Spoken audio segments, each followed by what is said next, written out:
Morning everybody, and welcome to the Olympic Park where we're going to be testing out the Skechers what did I say? I still can't get Speed Elite. Now these are carbon plated shoes from Skechers, and we know on 40 Runs we do love a pair of Skechers. So they got like I think the best way to describe it is like a winged carbon plate in them with the hyperburst. But we're going to do this 10k, then I'm going to let you know how I get on afterwards. It's a beautiful morning, although it's slightly wet and windy, but the sun has finally come out. So again, it'll be interesting to see how the Goodyear rubber holds up today in these conditions. Well, I've got to go and get my race number and all that sort of stuff. So I'm going to get this race done, and I'll catch you at the end of it, and we'll go over what the Speed Elite, is it Speed Elite? Did I get it right? Speed Elite. Speed Elite was like.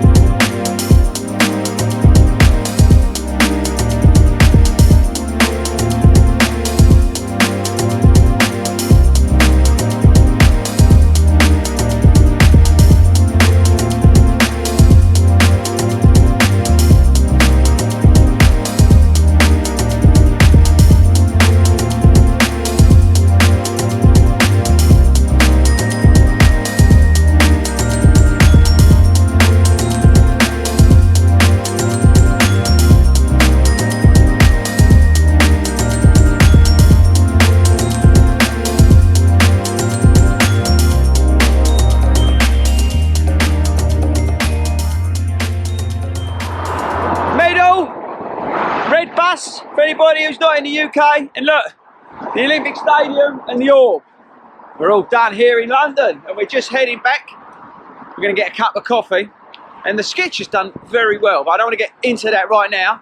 What we're going to do, we're going to get this cup of coffee. Tobe's going to drive me home at about 3,000 miles an hour, and then we're going to look at these bad boys in a bit more detail, and I'll let you know how I got on today as I took them around that Olympic Park 10k.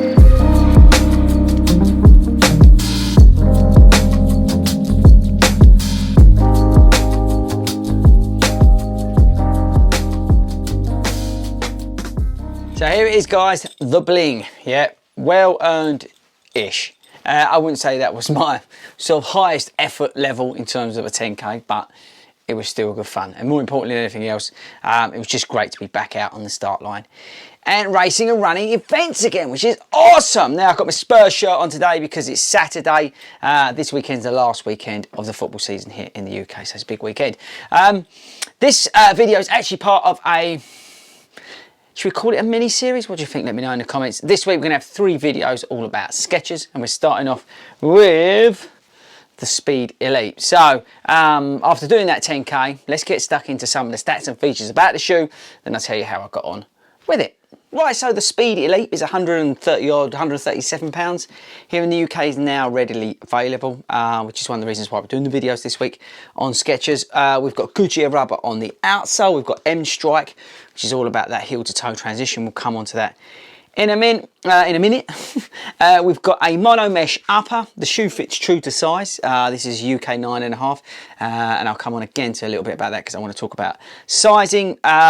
We've got the Hyperburst midsole, so this is a process that Skechers use in terms of the way they get the EVA, they blow like nitrogen and stuff like that, and it's all about making this supercritical compound, which is hard and what's the best way to describe it? Watch the video I've done on Skechers, but the whole process, it effectively creates like little bubbles kind of things, or space, and then round the walls is like super tough, but it makes the whole compound lighter but also responsive. So check the video out I've done on Skechers shoes anyway, and I'll talk a little bit more detail about it then. In terms of weight, the shoe weighs, hang on, we've got Mrs. FORDY scales here, so bear with me. So my UK 9.5 is 182 grams, so ounces, that's 6.4 ounces. Light, isn't it? The shoe's got a 4mm drop, and actually, what are the stack heights? Let me have a look on my phone. We've got, yeah, 19 and 23, so it is low stack, I would say. The whole shoe is again that sort of racing flat. Then we've got the carbon plate. It's a winged carbon plate. They've shaped and molded the carbon plate. I think they called it like 3D to get the sort of different feel versus some of the other like full length like carbon plates. They've made it wider to give you more stability in terms of the toe and to give you more sort of spring off as you come through from the M Strike and the Hyperburst, and it's all to say it's quite a wide winged platform that they've created in terms of the carbon plate and also the rigidity of it to give you that spring off. Let me know in the comments if you've tried these shoes. I'll be very interested to know how you got on because yeah, next I think we're going to talk about how I got on in that 10k today. Right guys, so if you're new to the channel, I'm coming back from injury, so I didn't go at it today, but what I did do, I controlled my pace and I started off quick like we all do, eased off, and then I picked it up towards the end. So I went kind of through the motions. I've also done 2 other runs in this shoe, but only of a lesser distance, and again not full out because I'm returning from injury, so I just wanted to put that out there. But the 10k race simulation was a good way to do it. It was ran on sort of asphalt, I think is the best way to describe it, but it was wet, so again good opportunity to test the Goodyear rubber out. I did start off on grass and I was sliding when I went out from the start, but to be fair, I don't think any shoe would have held up to that today. I think even unless the only thing would have been a trail shoe would have been able to grip that. But once I got on the tarmac, I was absolutely fine with the Goodyear rubber, and there were some tight turns as well. We were doing a few hills up there during the run as well, so it gave it a real good run out today. So what do we think? Okay, let's terms of feel. Now this is quite a firm shoe, but it's definitely not as firm as a Meta Racer, and I think that's probably the closest thing I can compare it to in terms of feel is the Meta Racer from ASICS. In terms of budget, it's probably more, it's bang in line with the ASICS Magic Sky, or no, Magic Speed. They keep changing the names, or I keep getting them wrong. But it's the Magic Speed at £140, but that's got more of a stack height compared to this. And this feels firmer as well than that. But it's, yeah, it's not as firm as a Meta Racer, which is one complaint people had. I liked the Meta Racer. It was my favourite 10k shoe of last year. But this feels a little bit softer, but has the same sort of feeling of low to ground contact, that sort of racing flat. You're literally strapped onto a carbon plate and sent on your way. Also the heel to toe transition, the great breathability from the upper are also comparable to the ASICS Meta Racer. I think the fit on the Meta Racer is probably a little bit better.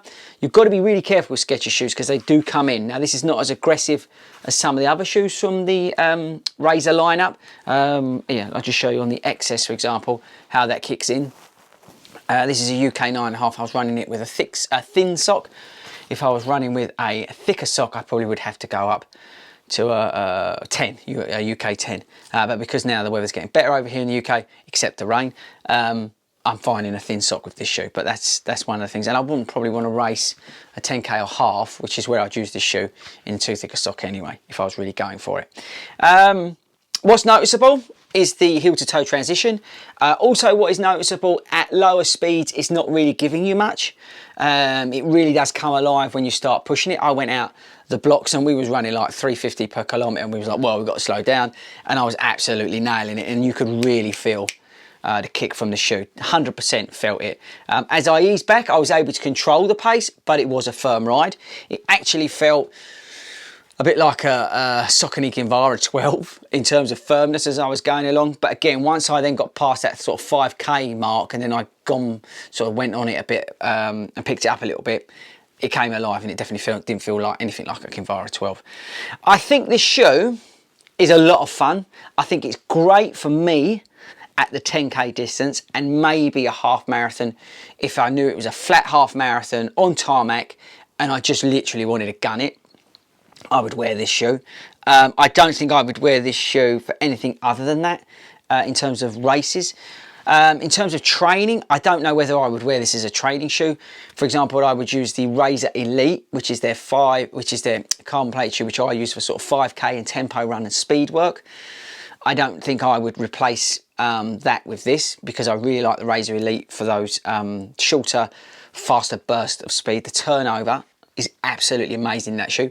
You do get that from this shoe, that feel of fast turnover, but it just feels a little bit more longer distance Something that makes sense, but yeah, a little bit longer distance. It just feels like a slightly longer transition through the shoe than it does on the Razor Elite. Both exceptionally light shoes, and both fast shoes. I'm talking about the Razor Elite and this. Although, like I said, I wouldn't replace the Razor Elite with this. I think where this sits for me is that 10k racing shoe. I might even pull it out for a park run because of the stability. I was going to use the Vaporfly today on that 10k, but I went for this. And again, I would also drag out the Asics, but out of those three, the Vaporfly for me is the fastest. But I do like the feel sometimes, if I'm really going for it, of a flatter, faster, firmer shoe for those 10k runs, and that's where this comes in. So yeah, it's a tough one where to put it. It is an incredible shoe at 138, 137 pounds. It's so lightweight. Let me know in the comments, do you know a lighter shoe? I love the breathability of the upper. I like the sort of almost stability of it in terms of the firmness of the Hyperburst with the winged plate, so you're getting it through the shoe. I like the transition. The lacing's okay. I mean, it's fraying a little bit. And the eyelets, again, I'm not sure in terms of how they'll hold up, but I've never had any problem with Skechers, so maybe I'm being a little bit harsh on them. But yeah, it is a great shoe. It's a lot of fun. It may not appeal to everybody, which I kind of like, but for me, this is sitting in that sort of 10k arena. So if you're looking for a fast 10k shoe, I think it's worth looking at the Speed Elite.